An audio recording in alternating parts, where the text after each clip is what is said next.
إن الحمد لله نحمده ونستعينه ونستغفره ونعوذ بالله من شرور أنفسنا وسيئات أعمالنا من يهده الله فلا مضل له ومن يضلل فلا هادي له أشهد أن لا إله إلا الله وحده لا شريك له وأشهد أن محمدا عبده ورسوله صلوات ربي وسلامه عليه وعلى آله وصحبه وسلم تسليما كثيرا اللهم علمنا ما ينفعنا وانفعنا بما علمتنا وزدنا علما سبحانك لا علم لنا إلا ما علمتنا إنك أنت العليم الحكيم. Hadirin dan hadirat, semoga Allah merahmati kita semua. Pertama-tama kita bersyukur kepada Allah Subhanahu wa taala atas nikmat Islam, nikmat iman, nikmat kesehatan, nikmat keamanan, nikmat panca indera kita masih sehat, alhamdulillah, nikmat bernafas dan nikmat-nikmat lainnya. Kemudian salawat serta salam semoga selalu tercurahkan kepada imam besar kita, baginda Rasulullah sallallahu alaihi wasallam, para sahabat beliau, para keluarga beliau dan orang-orang yang mengikuti beliau sampai hari kiamat. Hadirin dan hadirat, semoga Allah merahmati kita semua. Pada malam ini insyaallah kita akan membaca satu hadis, yaitu wasiat Rasulullah sallallahu alaihi wasallam kepada Abdullah ibnu Abbas. Abdullah ibnu Abbas ibnu Abdul Muttalib adalah sepupu Rasulullah sallallahu alaihi wasallam, karena Al-Abbas saudara dari ayah Rasulullah sallallahu alaihi wasallam. Dan beliau di antara Al-Abbas di antara paman Nabi sallallahu alaihi wasallam yang masuk Islam. Ada juga paman Nabi yang tidak sempat mengucap syahadat, seperti Abu Thalib dan Abu Lahab. Ma'asyiral muslimin rahimani wa rahimakumullah. Kita baca hadisnya. An Ibnu Abbas radhiyallahu anhuma qala kuntu khalfa Rasulillah sallallahu alaihi wasallam yawman faqala ya ghulam inni u'allimuka kalimatin ihfazillaha yahfazka ihfazillaha tajidhu tujahaka idza sa'alta fas'alillah wa idza ista'anta fasta'in billah wa'lam anna al-ummata law ijtama'at 'ala an yanfa'uka bi syai'in lam yanfa'uka illa bi syai'in qad katabahu Allah lak wa law ijtama'u 'ala an yadurruka bi syai'in lam yadurruka illa bi syai'in qad katabahu Allah 'alaik rufi'atil aqlam wa jaffatis suhuf. Rawahu Tirmidzi wa qala haditsun hasanun sahih. Wa fi riwayatin ghairi Tirmidzi, dalam riwayat selain Imam Tirmidzi, beliau sallallahu alaihi wasallam bersabda, ihfazillaha tajidhu amamak, ta'arraf ila Allah bil rakha'i 'alaika bi shiddah, wa'lam anna ma akhta'aka lam yakun liyusibak wa ma asabaka lam yakun liyukhti'ak, wa'lam anna an-nasra ma'as sabri wa anna al-faraja ma'al karbi wa anna ma'al 'usri yusra.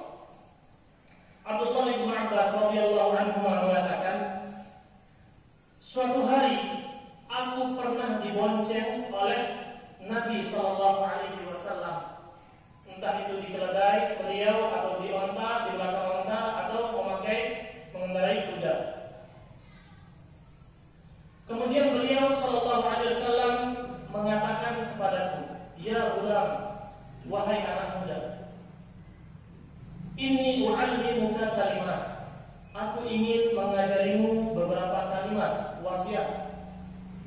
Yang pertama adalah ihfazillaha yahfazka, jagalah Allah maka Allah akan menjagamu. Ihfazillaha tajidhu tujahaka, jagalah Allah maka engkau akan mendapati Allah akan selalu bersamamu.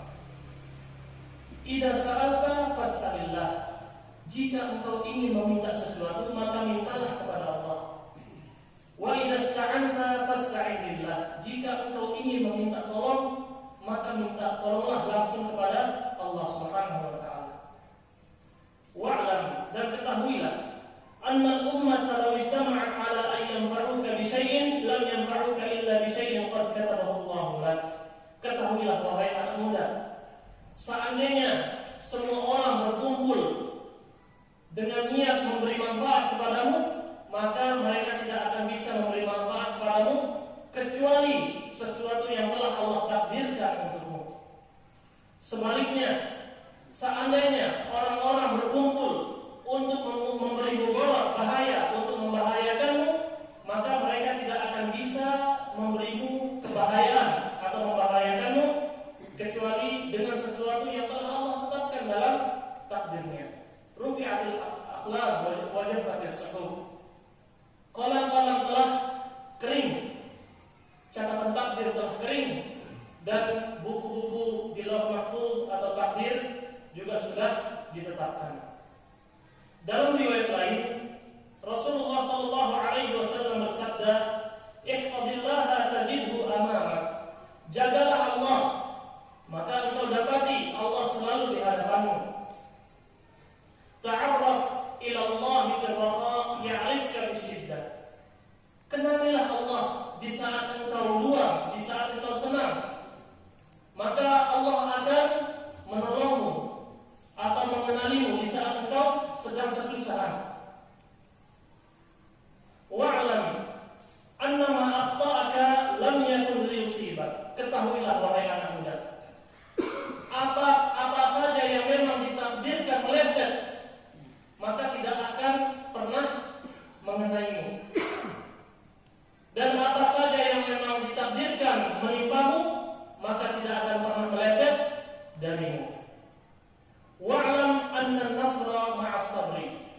Ketahuilah anak muda, bahwasanya pertolongan Allah datang bersama kesabaran. Wa annal faraja ma'al karb.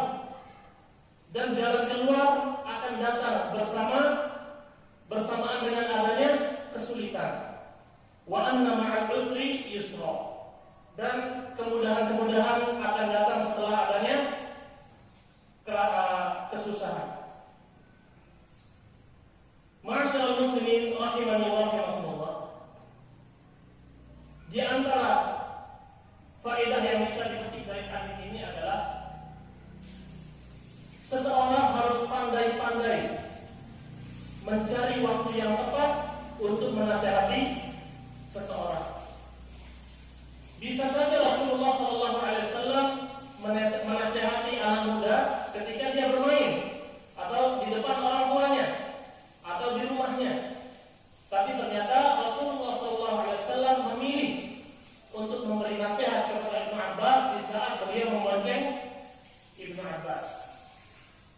Dan memang ketika kita dibonceng oleh seseorang yang kita anggap tokoh, kiai atau ustaz atau kepala sekolah kita atau siapa atau orang tua kita, dan di dalam mobil atau di atas kendaraan kita dinasihati secara empat mata, maka itu lebih masuk. Di sana ada kedekatan batin. Maka kita juga harus pandai-pandai memilih waktu dan tempat yang tepat untuk menasihati. Kemudian yang kedua, perlu diketahui bahwa Rasulullah SAW tidak pernah berbicara atas dasar hawa nafsu, melainkan murni wahyu dari Allah Subhanahu wa Ta'ala.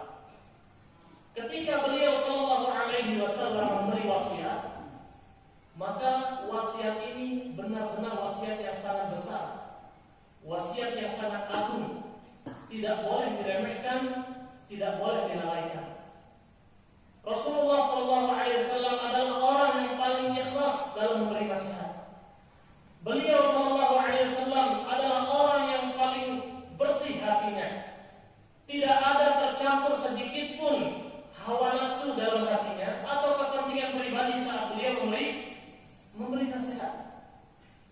Berbeda dengan kita, kadang-kadang kita memberi nasihat kepada orang lain atau teguran, ada sedikit tercampur hawa nafsu.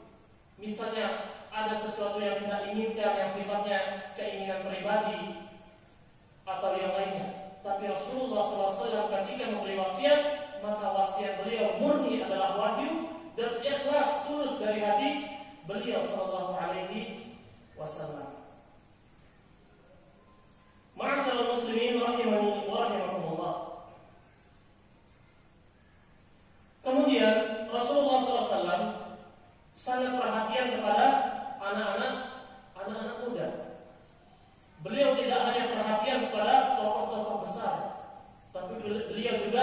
memperhatikan anak-anak muda. Kenapa?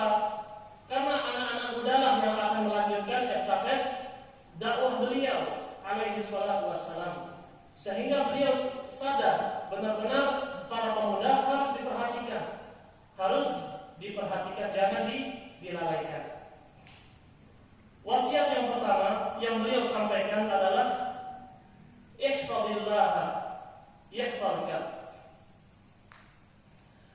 Jagalah Allah, maka Allah akan menjagamu. Kita sudah mengetahui bahwa Allah tidak perlu dijaga. Akan tetapi ada makna muqaddar dalam lafaz ini, yaitu ihfaz hududahu wa huquqahu. Jagalah hak-hak Allah, batasan-batasan Allah. Bagaimana caranya? Al-wuqufu 'inda awamirihi bil imtithal. Jika itu berupa perintah, maka kita berusaha melaksanakan perintah itu. Jika itu berupa larangan, maka kita berusaha menjauhi larangan itu.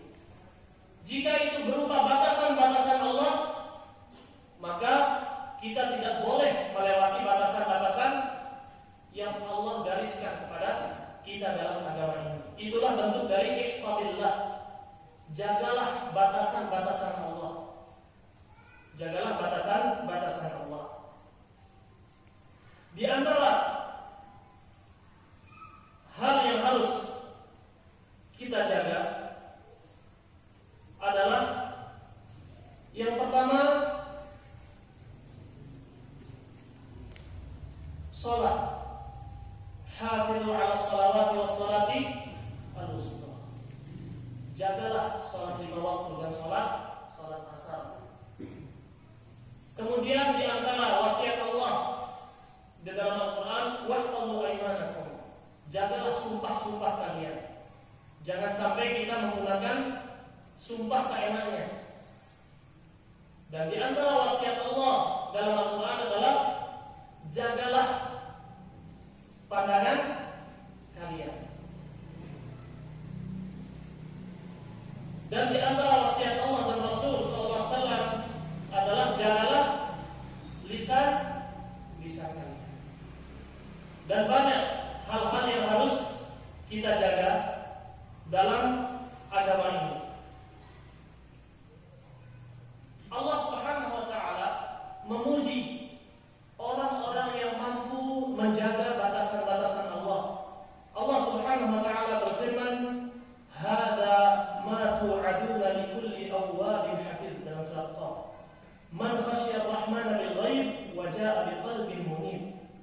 Surga ini adalah balasan untuk orang-orang yang senantiasa bertaubat, wa hafiz, awwabin hafiz, dan orang-orang yang menjaga batasan-batasan Allah Subhanahu wa taala. Siapa mereka? Man khasyar rahmana bil ghaib, yaitu orang-orang yang takut kepada Allah dalam kesendiriannya. Memang lebih sulit menjaga batasan-batasan Allah di saat kita sendiri, tidak ada orang lain yang melihat.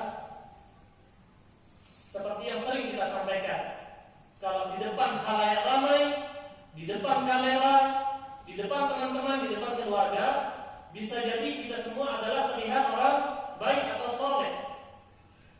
Tapi yang terpenting dari itu adalah bagaimana kita menjadi orang soleh di saat kita sendiri, tidak ada orang lain yang melihat. Inilah menjadi barometer ketakwaan kita. Kemudian, wa min dzalika hifdzur ra'si wal batn. Menjaga apa yang ada di kepala dan apa yang ada di sekitar perut dan sekitarnya.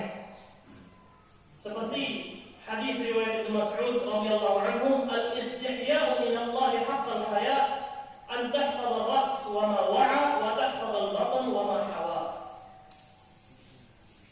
Rasa malu yang hakiki kepada Allah Subhanahu wa taala adalah engkau mampu menjaga kepala dan apa yang ada di kepala ini, maksudnya lisan, mata dan telinga. Lisan dan mata dan telinga. Wa tahfazul batn wa ma hawa, dan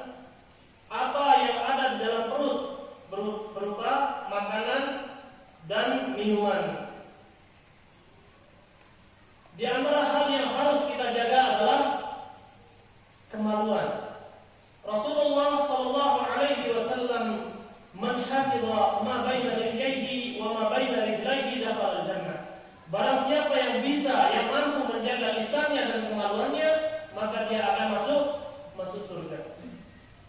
Ikhwati fillah, rahimani rahimakumullah. Ada orang yang diberi kemudahan menjaga lisannya, tapi kadang-kadang dia terjatuh dalam maksiat, tidak bisa menjaga kemaluannya, atau tidak bisa menjaga telinganya atau pandangannya. Ada orang yang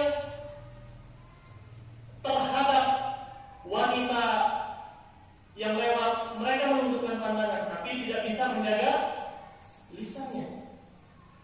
Dan Allah memberi kemudahan kepada siapa yang dia kehendaki.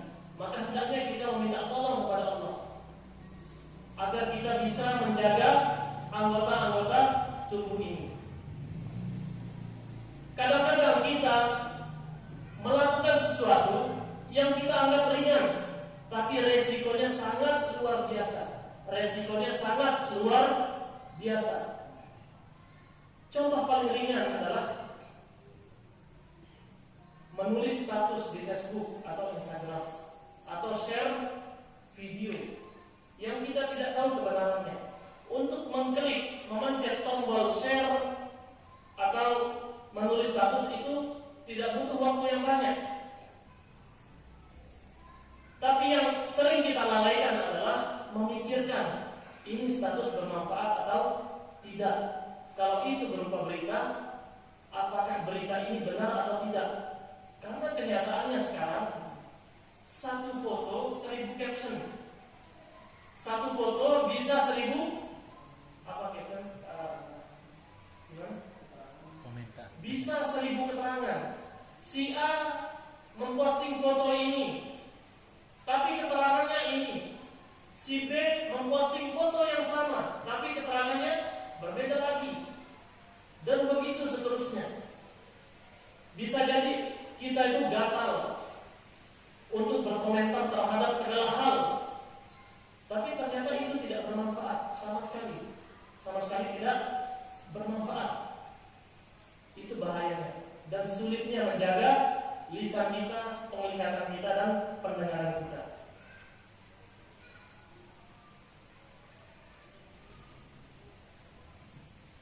ويتضمن أيضا حفظ البطن من إدخال الحرام إليه من المآكل والمشارب. Termasuk menjaga perut adalah tidak memakan makanan yang haram dan meminum minuman yang haram. Di antara hal yang menyebabkan makanan haram dan minuman haram adalah perdagangan yang haram atau transaksi yang haram. Jangan remehkan transaksi yang haram atau perdagangan yang haram. Alhamdulillah Ustaz, istri saya tidak pernah upload foto kalau jualan gamis, tapi yang diupload model cantik, model wanita cantik yang memakai gamis itu gimana? Boleh atau tidak? Boleh atau tidak? Tidak memposting foto pribadi, tapi yang memposting adalah foto model cantik yang memakai jilbab. Maka tahan. Tapi Ustaz sabar. Istiqomah menjalankan perintah Allah atau istiqomah menjauhi larangan Allah itu butuh kesabaran. Kadang-kadang kita harus mengorbankan sesuatu agar Allah mencintai kita. Agar Allah mencintai kita. Kita tidak pernah tahu postingan kita, apa-apa yang kita share itu ternyata membuka pintu-pintu maksiat atau dosa bagi orang lain. Kita tidak pernah tahu. Wa qawluhu yahfadka, di antara balasan ketika kita mampu menjaga batasan-batasan Allah adalah yahfadka, Allah akan menjagamu. Seperti yang banyak difirmankan oleh Allah Subhanahu wa taala, misalnya fadhkuruni adzkurkum, ingatlah kepadaku maka aku akan ingat kepadamu. In tansurullaha yansurkum, tolonglah agama Allah maka Allah akan menolongmu.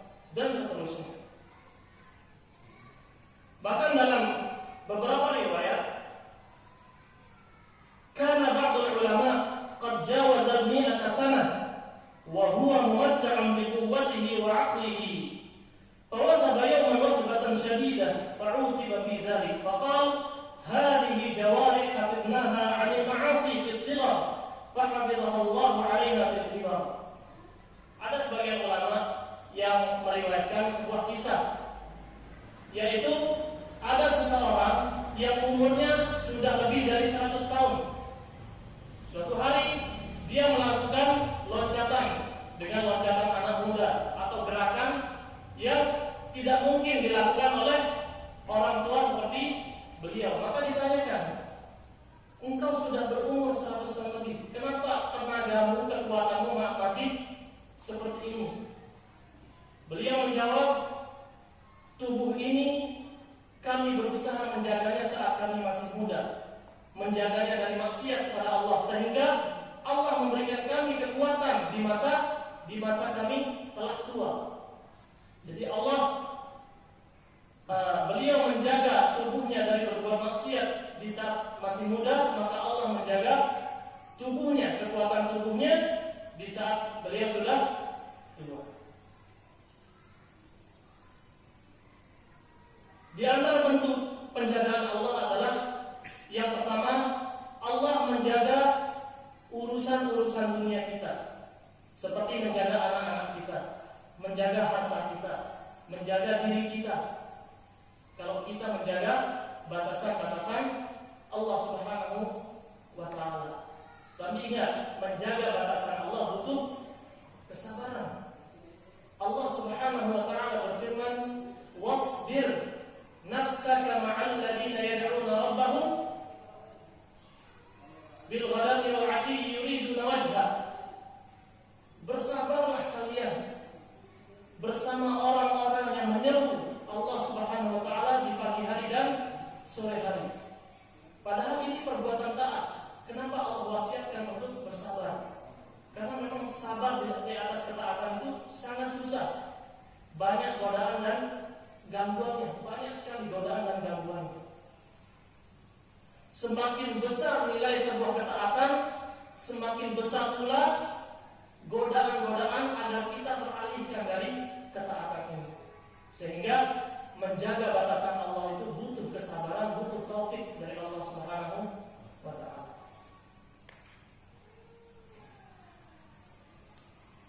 Terkadang Allah Subhanahu wa ta'ala memberikan balasan kepada kita berupa terjaganya anak-anak kita. Terjaganya anak-anak kita, seperti yang dikisahkan dalam surat Al-Kahfi. Ada anak yatim yang dijaga hartanya. Kenapa anak yatim ini dijaga hartanya? Allah Subhanahu wa ta'ala berfirman, wa kana abuhuma shalihah. Dulu bapaknya adalah orang yang soleh. Bapaknya orang soleh, sepeninggal bapaknya Allah menjaga anak-anaknya. Sehingga jangan remehkan kesolehan diri kita. Manakala kita bisa berusaha menjaga batasan-batasan Allah, maka jangan khawatir setelah kita meninggal dunia. Jangan khawatir siapa akan menjaga anak-anak kita. Allah yang akan menjaga anak-anak kita. Yang penting kita berusaha jadi orang soleh, hamba Allah yang ikhlas. Insya Allah akan dijaga anak-anak kita di kemudian hari. Tidak perlu kita berharap kepada tetangga kita atau siapa untuk menjaga anak kita. Boleh berharap, tapi jangan sampai menaruh harapan 100%. Nanti setelah saya meninggal siapa yang akan menjaga anak-anak? Solehkan diri. Jadilah hamba Allah yang soleh, yang dicintai oleh Allah. Insya Allah. Wa kana abuhuma shalihah. Dulu bapaknya adalah orang soleh, sehingga Allah menjaga anak-anak kita. Sa'id ibn Musayyib rahimahullah mengatakan, saking inginnya, berharapnya agar Allah menjaga anak-anaknya, beliau mengatakan apa kepada anaknya? La azidanna fi salati min ajlik raja'a an uhfadha fika. Wahai anakku, aku sengaja menambah rakaat salatku, salat sunnah maksudnya, dengan harapan agar Allah menjagamu suatu hari nanti. Subhanallah.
menjadi hamba yang soleh.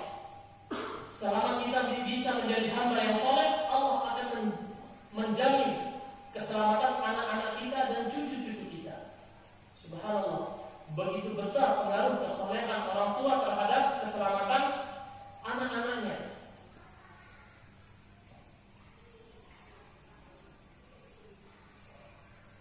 Sebagian ulama mengatakan, man ittaqallaha faqad hafidha nafsah, wa man dhayya'a taqwahu faqad dhayya'a nafsah, wallahu ghaniyyu 'anhu. Barang siapa yang berusaha menjaga ketakwaannya kepada Allah, maka sebenarnya dia menjaga dirinya. Dan barang siapa yang melalaikan ketakwaan, maka dia melalaikan dirinya sendiri. Artinya, ibadah kita, ketakwaan kita, bukan Allah yang butuh. Allah tidak butuh kepada ibadah kita, tapi yang butuh siapa? Kita sendiri. Kita sendiri. Ma'asyiral muslimin rahimani wa rahimakumullah. Kemudian Rasulullah sallallahu alaihi wasallam bersabda, "Ihfazillaha tajidhu tujahaka." Jagalah batasan-batasan Allah, maka engkau akan senantiasa mendapati Allah bersamamu. Artinya adalah, Qatadah mengatakan, "May yattaqillaha yakun ma'ahu." Barang siapa yang bertakwa kepada Allah, maka Allah akan membersamainya dalam setiap langkahnya, dalam setiap keputusannya. Allah akan memberikannya taufik. Itu maknanya. Allah Subhanahu wa taala berfirman dalam surat An-Nahl ayat 128, "Innallaha ma'al ladzina taqaw wal ladzina hum muhsinun." Sesungguhnya Allah bersama orang-orang yang bertakwa dan Allah bersama orang-orang yang berbuat baik. Ini dalilnya. Kemudian kita ulangi perkataan Qatadah, "May yattaqillaha yakun ma'ahu." Barang siapa yang bertakwa kepada Allah, maka Allah akan membersamainya.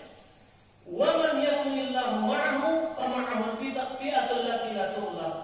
Barang siapa yang telah dibersamai oleh Allah dalam kehidupannya, dalam setiap langkahnya, maka dia telah dibersamai oleh kekuatan yang tidak akan dikalahkan oleh siapapun. Wal harisul ladzi la yanam. Dia akan bersama Zat Maha Penjaga yang tidak akan pernah tidur.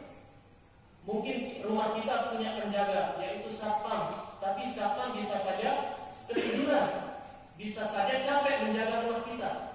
Tapi manakala Allah telah menjaga kita, Allah la yanam, Allah tidak akan pernah ngantuk dan tidur. Wal hadil ladzi la yadhil. Dan kita akan dibersamai oleh Zat yang Maha memberi petunjuk, dan yang memberi petunjuk ini tidak akan pernah tersesat selama-lamanya. Kalau orang menunjuki kita jalan ke Lombok Tengah mana, kita ditunjuki jalan. Karena jalannya sudah berubah, bisa jadi orang itu lupa jalannya mana. Tapi manakala Allah telah memberikan hidayah petunjuk kepada kita, kita tidak akan tersesat selama-lamanya. Ma'asyiral muslimin rahimani wa rahimakumullah. Kemudian Rasulullah sallallahu alaihi wasallam bersabda, "Ta'arraf ila Allah fil raha, ya'rifka fis shiddah." Ini yang sering kita lalaikan. Kenalilah Allah dalam kondisi lapang, dalam kondisi kita sedang bahagia, suka. Maka Allah akan mengenalimu, Allah akan menolongmu saat kamu ditimpa kesusahan atau terjebak dalam kesulitan. Seringkali saat kita bahagia, saat kita senang, kita lupa kepada Allah Subhanahu wa taala. Kita hanya khusyuk dalam salat, kita hanya menangis dalam doa manakala kita dalam kondisi terjebak dalam kesulitan. Namun manakala Allah memberikan kita sebuah nikmat kebahagiaan, seringkali kita lupa. Bisa diambil faedah dari lafaz ini adalah salah satu sebab terkabulnya doa adalah kita selalu berdoa kepada Allah dikala kita sedang bahagia dan senang. Jadi jangan hanya berdoa kepada Allah tatkala kita ditimpa kesusahan kesulitan. Berdoalah kepada Allah di saat kita bahagia, di saat kita merasa tidak butuh apapun. Ada saat-saat kita merasa tidak butuh berdoa, dan ini sangat bahaya, sehingga kita tidak berdoa untuk waktu yang lama sampai Allah melimpahkan ujian kepada kita. Disitulah kita sadar kita membutuhkan Allah Subhanahu wa Ta'ala. Maka kita katakan salah satu sebab terkabulnya doa adalah kita sering berdoa di saat kita sedang bahagia dan senang. Karena ini sulit berdoa khusyuk di saat kita bahagia senang, itu sulit. Ujian dan godaan kebahagiaan hati itu sudah menutupi kekhusyukan kita kepada Allah Subhanahu wa Ta'ala. Rasulullah sallallahu alaihi wasallam bersabda, "Man sarrahu an yastajib Allahu lahu 'inda syada'id, falyukthir du'a fil raha."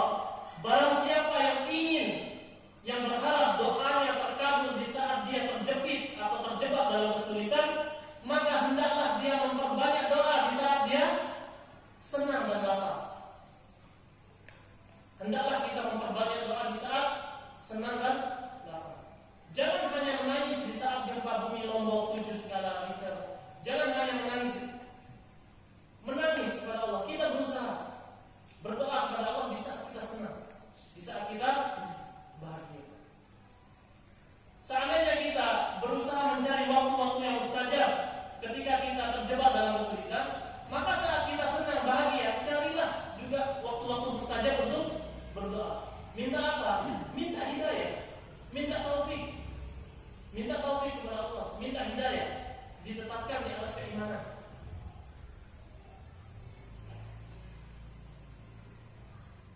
Nabi Yunus alaihissalam pernah ditelan oleh ikan paus, tenggelam kan? Fir'aun juga pernah tenggelam, sama-sama tenggelam. Nabi Yunus pernah tenggelam ditelan ikan paus, Fir'aun juga pernah tenggelam. Nabi Yunus diselamatkan oleh Allah, tapi Fir'aun tidak diselamatkan. Padahal di saat mereka berdua tenggelam, sama-sama mengikrarkan syahadat la ilaha illallah. Fir'aun ketika tenggelam, hatta idza adrakahu gharq qala amantu. Ketika Fir'aun tenggelam, Fir'aun mengikrarkan keimanan. Aku beriman kepada Tuhannya Bani Israel.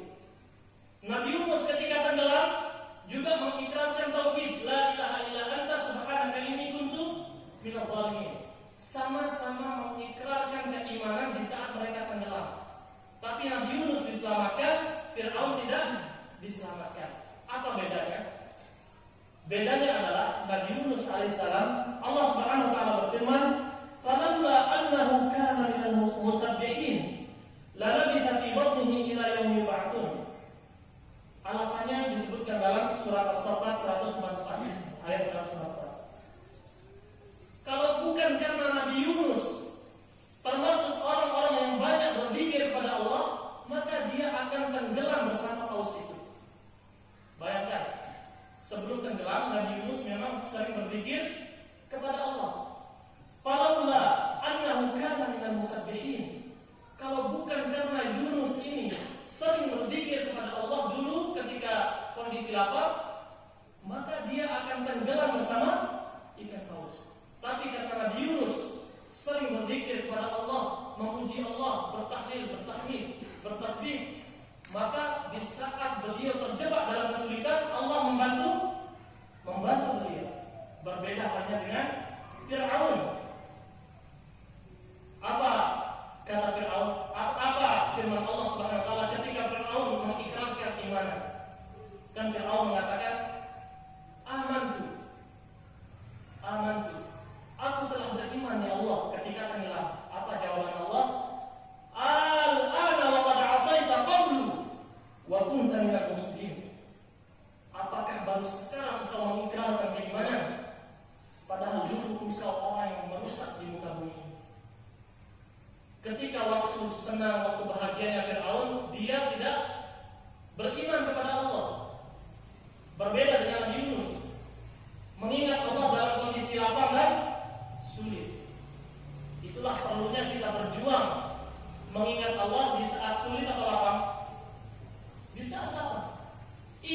di saat kita lapar. Maka suatu hari nanti saat kita terjebak dalam kesulitan, tidak ada yang bisa membantu kita, maka Allah sendiri yang akan menurunkan pertolongannya dari arah yang tidak kita duga-duga. Kemudian Rasulullah Shallallahu Alaihi Wasallam bersabda, "Idza sa'alta fas'alillah." Wahai anak muda, jika engkau ingin meminta, mintalah kepada Allah. Padahal beliau seorang nabi. Bisa saja beliau mengatakan, "Nak atau Dek, kalau butuh sesuatu datang ke rumah. Kan saya Rasulullah. Mudirnya Habib, mudirnya para habaib. Saya kan Rasulullah. Datang ke rumah kalau mau butuh sesuatu." Padahal beliau Rasulullah SAW, tapi beliau tetap mengajarkan anak muda bergantung kepada Allah Subhanahu wa Ta'ala. Idza sa'alta fas'alillah. Banyak orang tua yang mengatakan mendidik anaknya dari sejak kecil. Nah, kalau ada apa-apa bilang ke ayah. Kalau minta apa-apa bilang ke abi. Kalau jatuh di jalan bilang ke umi. Ajarkan anak-anak kita sebagaimana Rasulullah mengajarkan anak muda ini. Nah, kalau butuh sesuatu minta kepada Allah. Nanti abi usahakan. Abi, kakak mau umrah atau adik mau umrah. Jangan bilang kalau ada uang nanti kita umrah. Minta kepada Allah. Nah, kalau mau umrah atau haji, mintalah kepada Allah. Nanti abi usahakan insyaallah. Nah, kalau mau haji, kalau mau nilai tinggi, kalau mau pemahaman agama, minta kepada Allah. Ajarkan anak-anak kita minta kepada Allah, agar anak kita tidak bingung saat kita sudah meninggal dunia. Karena sudah terbiasa minta ke abi uminya. Saat abi umi sudah meninggal dunia, anak bingung, ini minta kemana? Karena kita sudah terbiasa minta ke ayah dan bunda. Tapi saat anak kita terbiasa minta kepada Allah, saat kita sudah meninggal dunia pun mereka akan tetap minta kepada Allah semua kebutuhan.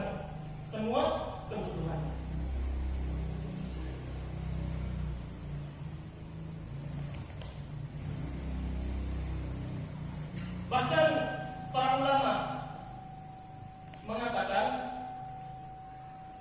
sampai pun tali sendalmu yang terputus, maka minta gantinya kepada Allah Subhanahu wa Ta'ala. Minta gantinya kepada Allah Subhanahu wa Ta'ala. Kita pun demikian. Ada banyak hal yang tidak mampu kita capai. Ada banyak hal problem hidup ini yang tidak mampu kita hadapi. Kita bingung kadang ini apa jalan keluarnya. Kita lupa. Idza sa'alta fas'alillah. Sebesar apapun masalah, apapun itu, minta jalan keluar pada Allah Subhanahu wa Ta'ala. Istri tidak mau diatur, anak-anak nakal, hutang banyak, dan problem-problem hidup yang lainnya. Kita bingung kemana, kadang stres. Kenapa orang sampai bunuh diri? Karena dia lupa ada Allah Subhanahu wa Ta'ala. Dia lupa Allah Maha Besar. Allah mampu menciptakan 7 lapis langit tanpa tiang. Masa menyelesaikan masalah kita tidak mampu? Tinggal bagaimana kita beriman kepada Allah Subhanahu wa Ta'ala. Itulah pentingnya membiasakan diri minta kepada Allah Subhanahu wa Ta'ala. Kadang-kadang kita curhat kepada orang bisa mendengar, orang bisa memberi bantuan, tapi tidak sempurna. Tapi kalau kita minta kepada Allah, maka sempurna, pertolongan Allah sempurna. Kemudian, wa idza sta'anta fasta'in billah. Ini maknanya sama. Jika engkau meminta tolong, maka mintalah tolong kepada Allah Subhanahu wa Ta'ala. Kemudian setelahnya adalah mengenai takdir, bahwa apapun yang menimpa kita saat ini telah Allah takdirkan di Lauh Mahfuz. Apakah takdir bisa berubah? Bisa. Dengan apa? Dengan berdoa. Kenapa bisa, Ustaz? Katanya takdir sudah ditetapkan. Kenapa bisa takdir dirubah dengan doa? Karena yang merubah takdir itu adalah Allah Subhanahu wa Ta'ala. Wallahu yaf'alu ma yasha'. Allah melakukan sesuatu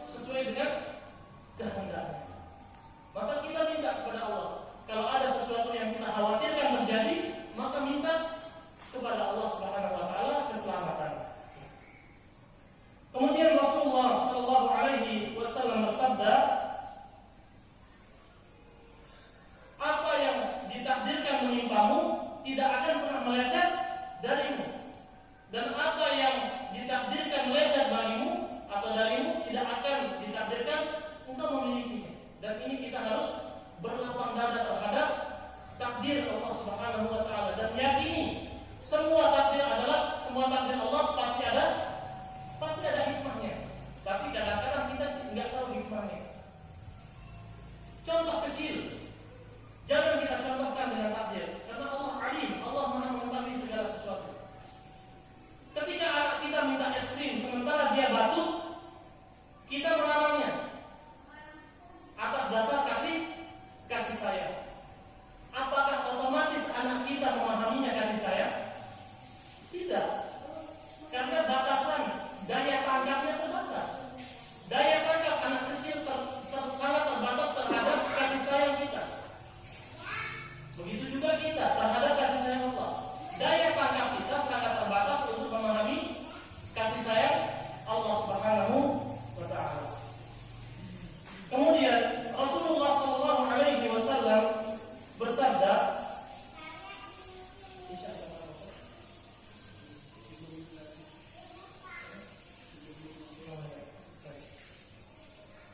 wa'lam anna an-nasra ma'as sabri. Ketahuilah wahai anak muda bahwa pertolongan Allah datang bersama kesabaran. Datang bersama kesabaran. Ustaz, kenapa dari tadi sabar, Ustaz? Karena itulah hanya sabar ibadah yang pahalanya tanpa batas.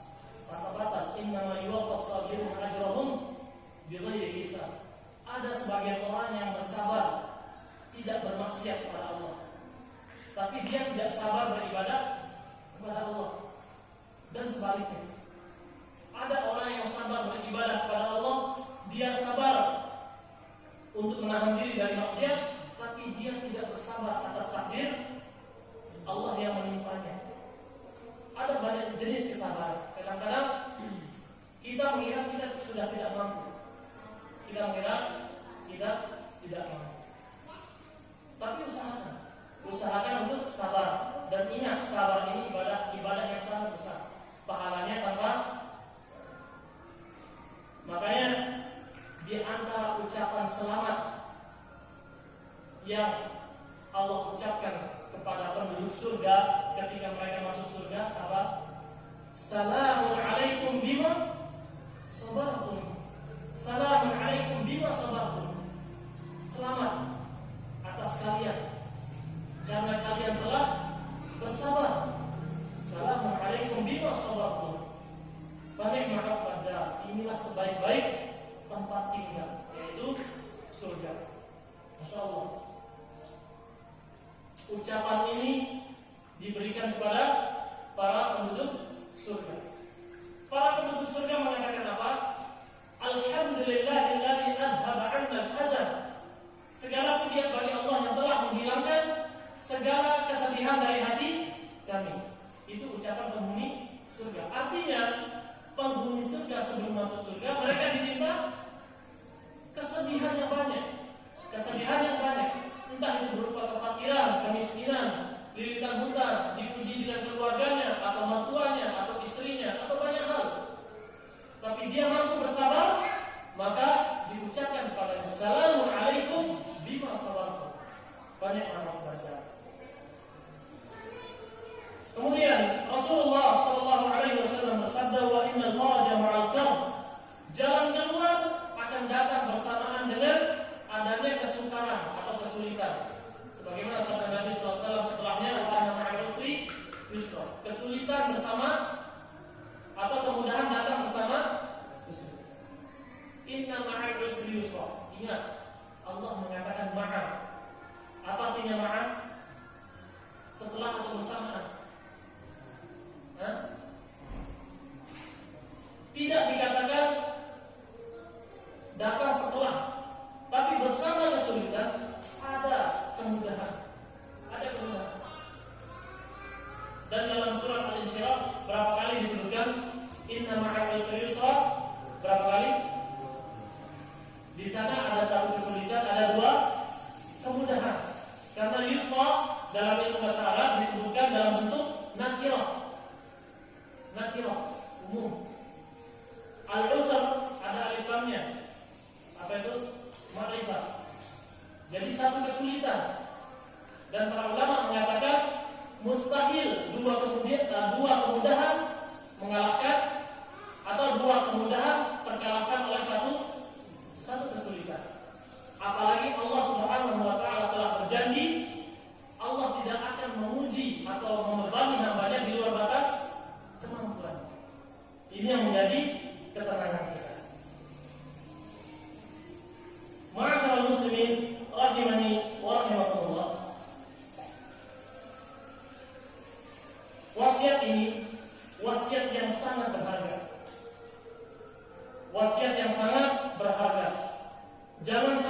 kita tidak pernah mengajari wasiat ini kepada anak-anak kita atau kepada istri kita.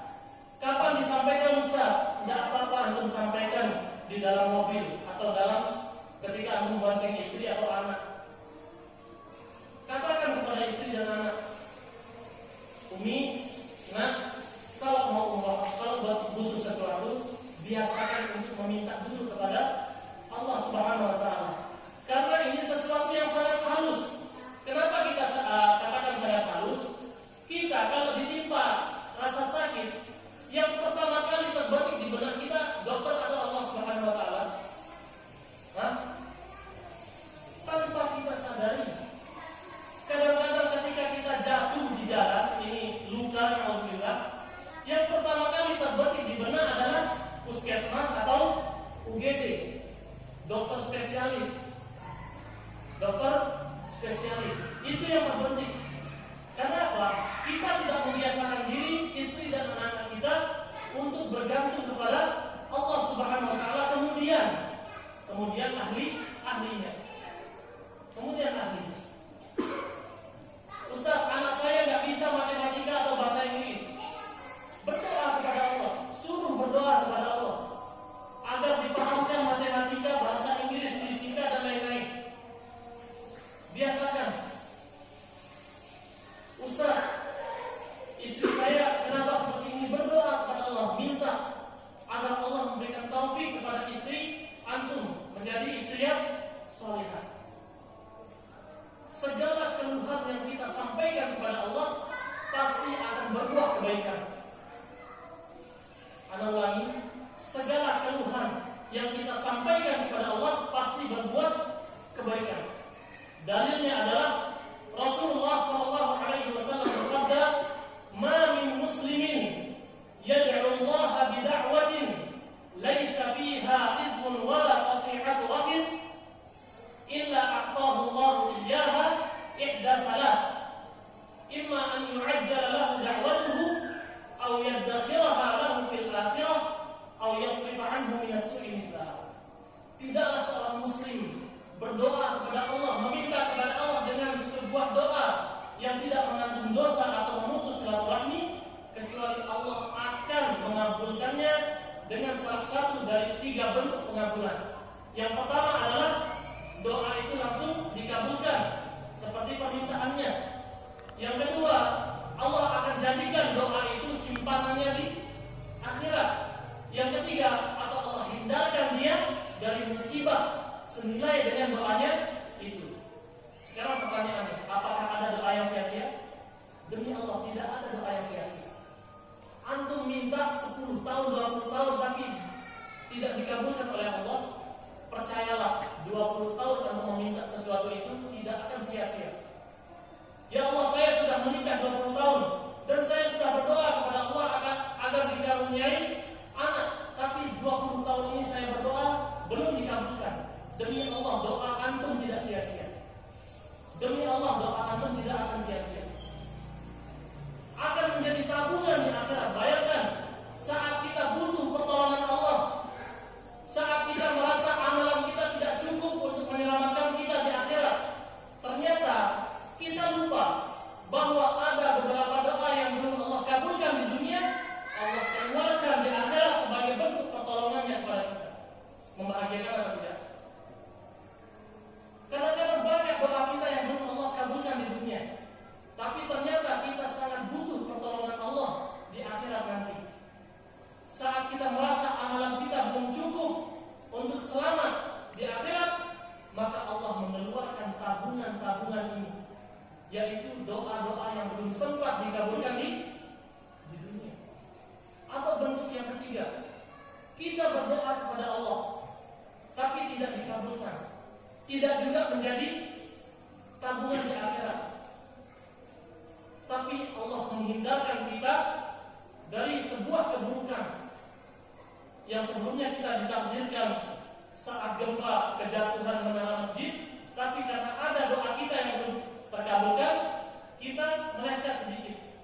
Akhirnya kita terhindar dari runtuhan masjid saat gempa. Kita tidak pernah tahu. Barangkali kita terhindar dari kecelakaan mobil, motor di jalan, atau